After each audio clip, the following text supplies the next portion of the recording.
ಚಿಕ್ಕಿ ಬೊಂಬೆ high ಒಳಗೊಳಗೆ ನಗ್ತಾಳೆ ಚಿಕ್ಕಿ ಬೊಂಬೆ ಬಿಂಕ ಸಂಗದಾಕಿದೂರೆ ಚಿಕ್ಕ ಪುಕ್ಕ ರೈಲು ಬಂಡಿ ನೀನು ಹಿಂದೆ ಹಿಂದೆ ಬಂದಿ ನೀನು ಹಾರೋ ತುಂಬಿ ಹೋಗು ಇನ್ನು ಬೇರೆ ಹೂವ ಹೀರೋ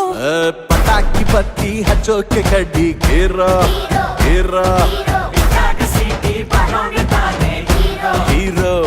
ಹೀರೋ ಹೇಳೋ ಶಿಷ್ಯ ಹೇಳಿ ಗುರು ಅಸ್ಲಿ ಆಟ ಇವಾಗ ಶುರು.